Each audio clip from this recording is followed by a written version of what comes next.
kita ingin menyelesaikan problem kemacetan di Depok.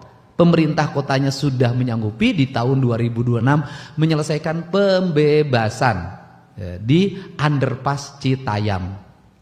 Kemudian kita ingin membangun Gatot Subroto, jembatan layang di Gatot Subroto Cimahi, dan kemudian juga kita ingin membangun jembatan layang di Kabupaten Bandung. Ini pusat problem kemacetan.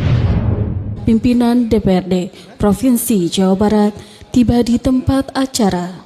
Gubernur Jawa Barat Kang Deddy Mulyadi, KDM, secara resmi menyampaikan rancangan kebijakan umum anggaran RKUA dan prioritas plafon anggaran sementara PPAS untuk tahun anggaran 2026 dalam rapat paripurna DPRD Jawa Barat pada Kamis 7 Agustus 2025. Dalam pidato pengantarnya, KDM menekankan bahwa anggaran 2026 merupakan fase kedua untuk menuntaskan berbagai permasalahan mendasar di Jawa Barat dengan fokus utama pada peningkatan kualitas manusia dan pemerataan pembangunan. Lebih lanjut, KDM juga memaparkan sejumlah program strategis yang akan digenjot pada tahun 2026.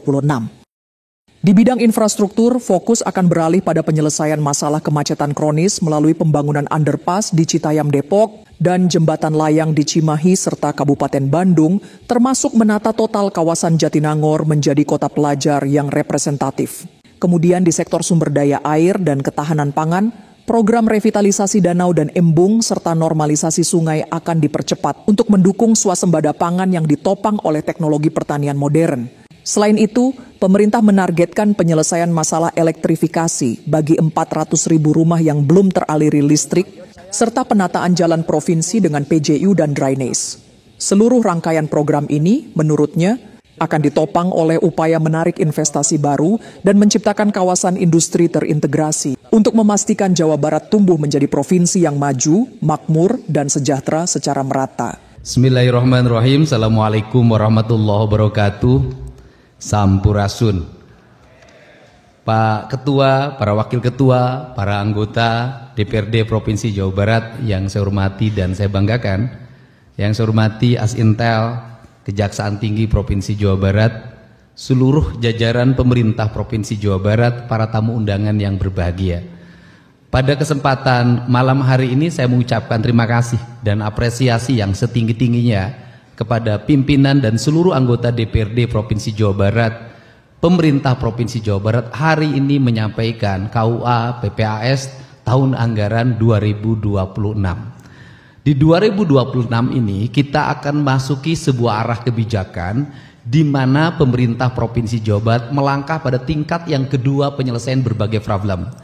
Satu, menyelesaikan pedesaan, tidak terjadi disparitas antara pendidikan utara dan selatan, timur dan barat, sehingga distribusi pendidikan berkeadilan dan bisa dirasakan secara luas oleh masyarakat, dan masyarakat memiliki kesempatan yang terbuka untuk bersekolah di seluruh provinsi Jawa Barat. Dan pada akhirnya pendidikan akan mulai diarahkan pada optimalisasi kualitas diri masyarakat Jawa Barat yang disebut dengan Pancawaluya, cager, bager, bener, pinter, singer. Yang kedua, arah kebijakan kita semakin meningkatkan layanan di bidang kesehatan. Kita ingin rumah sakit pemerintah di Provinsi Jawa Barat itu mengakuisisi rumah sakit di daerah yang sudah tidak bisa lagi dijalankan. Salah satu contoh misalnya, pemerintah Provinsi Jawa Barat harus hadir di layanan kesehatan di wilayah utara Jabar yang meliputi Kabupaten Indramayu, Majalengka, Kabupaten Subang, dan di situ ada rumah sakit yang oleh bupatinya sudah ditawarkan, yaitu Rumah Sakit Patrol. Yang kedua, pemerintah Provinsi Jawa Barat juga harus mengoptimalkan layanan agar rumah sakit rujukan hadir di wilayah Priangan Timur, di Kabupaten Tasik, Garut, Kota Tasik, Banjar, Ciamis, Pangandaran, dan satu daerah yang sudah menawarkan yaitu pemerintah Kabupaten Tasik yang menginginkan rumah sakit kabupatennya diserahkan kepada provinsi. Dan kemudian juga beberapa jajaran dari pengelola rumah sakit di Kota Tasikmalaya meminta juga rumah sakitnya menjadi rumah sakit Provinsi Jawa Barat. Nah, kemudian kita juga ingin mendorong layanan-layanan di bidang kesehatan diarahkan ke wilayah Barat, wilayah Bogor, wilayah Bekasi, Kota Bekasi dan Depok. Karena kalau rumah sakit di wilayah Sukabumi sudah tersedia. Ini peningkatan layanan. Nah, di peningkatan layanan ini kita ingin sebenarnya menekan berbagai problem akut yang dirasakan oleh masyarakat Jawa Barat. Salah satu problem akutnya adalah angka diabetes yang masih tinggi. Ini juga harus bisa diselesaikan dengan berbagai pendekatan, dan pola itu sedang saya siapkan bagaimana menurunkan angka diabetes. Kedua, menurunkan angka TBC, dan yang paling urgent adalah masih tingginya angka kematian ibu dan anak karena melahirkan. Ini juga problem. Kemudian juga menyelesaikan berbagai problem stunting yang tidak harus diselesaikan secara tuntas karena sudah tidak layak lagi. Di Jawa Barat ini ada ibu, ada anak yang tidak terurus, yang pada akhirnya melahirkan kemiskinan dan tumbuhnya stunting, dan ini akan merusak harapan masa depan bangsa.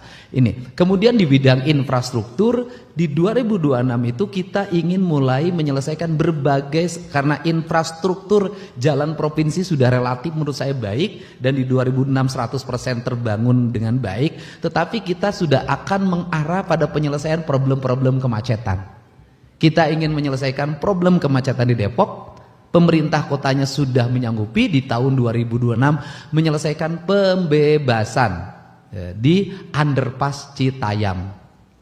Kemudian kita ingin membangun Gatot Subroto, jembatan layang di Gatot Subroto Cimahi, dan kemudian juga kita ingin membangun jembatan layang di Kabupaten Bandung. Ini pusat problem kemacetan. Kemudian yang berikutnya kita ingin menyelesaikan penobatan Kecamatan Jatinangor sebagai kota pelajar.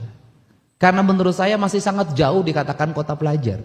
Lalu lintasnya berantakan, kaki limanya berantakan, sampahnya berantakan, bahkan banyak kematian akibat kecelakaan lalu lintas ketika menyeberang pergi kuliah. Ini juga saya sudah ketemu ITB, saya meminta ITB untuk melakukan penataan. Kemudian yang berikutnya, di 2026 ini kita akan fokus untuk merevitalisasi danau-danau, embung-embung di berbagai tempat. Di berbagai daerah yang ada potensi embung yang itu milik pemerintah Provinsi Jawa Barat akan kami revitalisasi, kami akan melakukan perbanyakan alat berat, ponton dan sejenisnya. Kemudian kami juga akan fokus melakukan pelebaran dan kemudian mengangkat sedimentasi sungai di Jawa Barat sehingga target untuk swasembada pangan terselesaikan. Kemudian kami membangun kerjasama dengan perguruan tinggi untuk melakukan pengayaan pengetahuan di bidang pembibitan, kemudian peningkatan alsintan. Ini yang harus menjadi fokus utama kita karena tidak mungkin pertanian dibangun tanpa basis teknologi. Kemudian yang berikutnya adalah di 2026 kami ingin menyelesaikan ketertinggalan masih adanya masyarakat Jawa Barat yang listriknya belum tersambung. Seharusnya sudah selesai tahun ini karena dalam hitungan saya dulu di data awal yang tidak punya listrik itu sekitar 150.000 orang rumah. Ternyata setelah didata sekarang berubah menjadi 400.000. Nah kita ingin tahun depan itu selesai. Nah ini data kita tahun depan selesai. Kemudian yang berikutnya kami juga ingin seluruh jalan raya di Jawa Barat nanti ber-PJU semuanya. Kemudian memiliki drainase, memiliki taman, memiliki jaringan telekomunikasi yang memadai, jaringan keamanan CCTV yang memadai. Itu yang akan menjadi orientasi utama kita. Nah, kemudian kita juga akan segera mendorong Jawa Barat tumbuh kawasan investasi yang terintegrasi. Kita ingin industri-industri yang hari ini dibangun, tahun depan sudah mulai bisa berproduksi, membangun investasi baru, mempertahankan industri yang ada. Seluruh rangkaian ini harus terkoneksi dalam sebuah kerangka berpikir, anggaran yang terstruktur, kemudian efisien dalam pengelolaannya, dan memiliki bobot output outcome dan benefit yang baik untuk kepentingan masyarakat. Kerangka dasar ini akan diletakkan dengan baik sehingga Jawa Barat nanti menjadi daerah yang memiliki kecukupan fiskal, efisien dalam belanja, tepat dalam melakukan pembangunan sesuai dengan prioritas kebutuhan dasar masyarakat Jawa Barat. Itu saja sebagai pengantar, mudah-mudahan pada pertemuan malam hari ini kita bisa melakukan pembahasan secara komprehensif yang pada akhirnya apapun yang dilahirkan oleh kita memiliki dampak bagi kemajuan, kemakmuran masyarakat Jawa Barat. Terima kasih. Wallahu muwaffiq ila aqwamit thoriq. Assalamualaikum warahmatullahi wabarakatuh. Sampurasun.